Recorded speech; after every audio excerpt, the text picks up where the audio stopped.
IWC is a watchmaker probably best known for their pilot-oriented watches spanning nearly a century.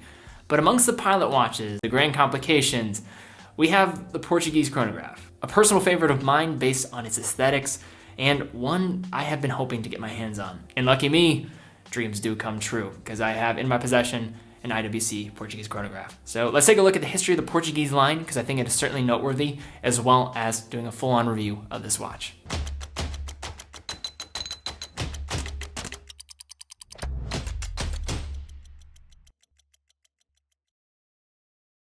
So just to begin here, let's look at the Portuguese line as a whole and a little bit of the backstory, because I think it's an important part in telling the real story behind this piece. And in order to do that, we have to go back to the 1930s. So at this time, IWC was looking to expand its market presence, which was only furthered by a discussion initiated by two Portuguese wholesalers expressing their increasing demand for men's wristwatches, as at the time, a lot of the focus was still on pocket watches and then wristwatches for women. IWC took these requests to heart and delivered the IWC Portuguese reference 325, a watch that was coincidentally not brought to the Portuguese market until 3 years after its creation in 1939 and bringing it to Portugal in 1942. The watch never really sold well just because partially it had limited production, but it was really ahead of its time in both style and proportions, coming in with a 41.5mm case. Throughout the 20th century, production of Portuguese watches were in very limited supply until 1993, when the brand decided to begin production of the line again with introducing the reference 5441.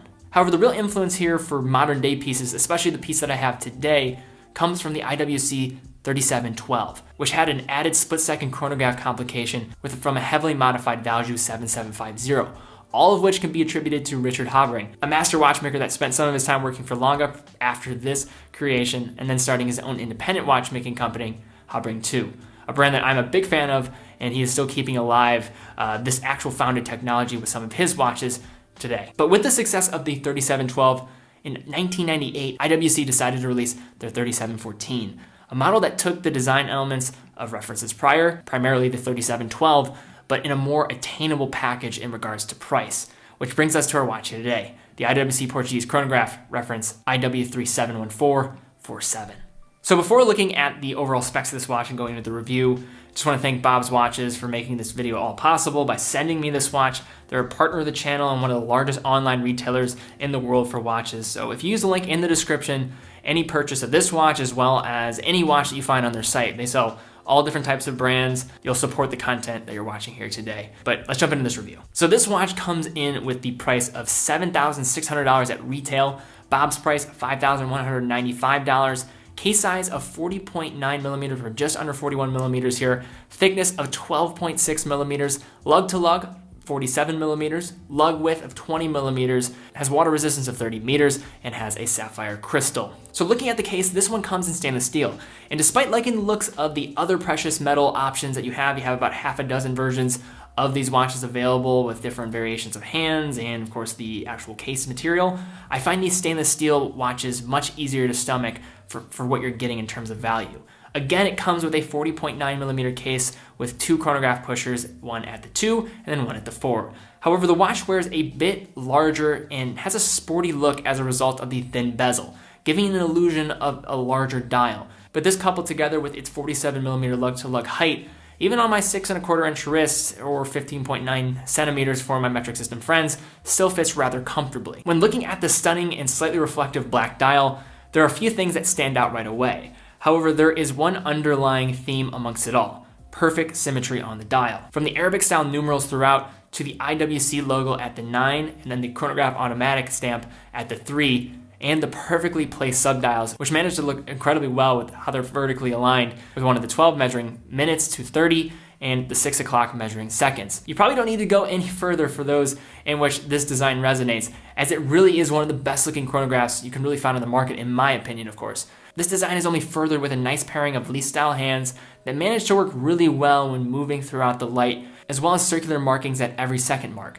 However, 2 points mentioning here. One associated with the entire line is the cutting off of the 12 and the 6 hour numerals as a result of the subdials. I think this does lend to the symmetry of the piece, and in truth makes sense why they decided this to actually be included on the dial in designing these watches, but I could see how some of my OCD friends in the audience might have an issue with this. The second point is in regard to this particular reference, as the black and steel colored numerals and hands on the dial do make it harder to read, as there is little contrast except when light is casted onto the dial.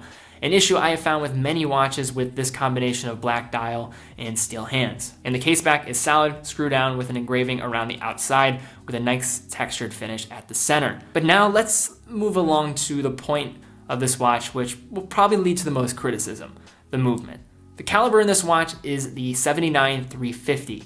It is an automatic movement, 31 joules, and has a 40-hour power reserve. So just to go right to it, these are modified value movements that drop the small second scale, the date, and the day window. But given their base caliber, it does lead to some criticism, especially if you're going for the non-steel option, where these prices do get quite higher than even this one. The other area of criticism is the finishing on the movements themselves, as they have taken a little bit of a step back in recent years. Back in 2007, IWC was using the caliber 79-40 in their 3714s and replaced them with the current 39-350.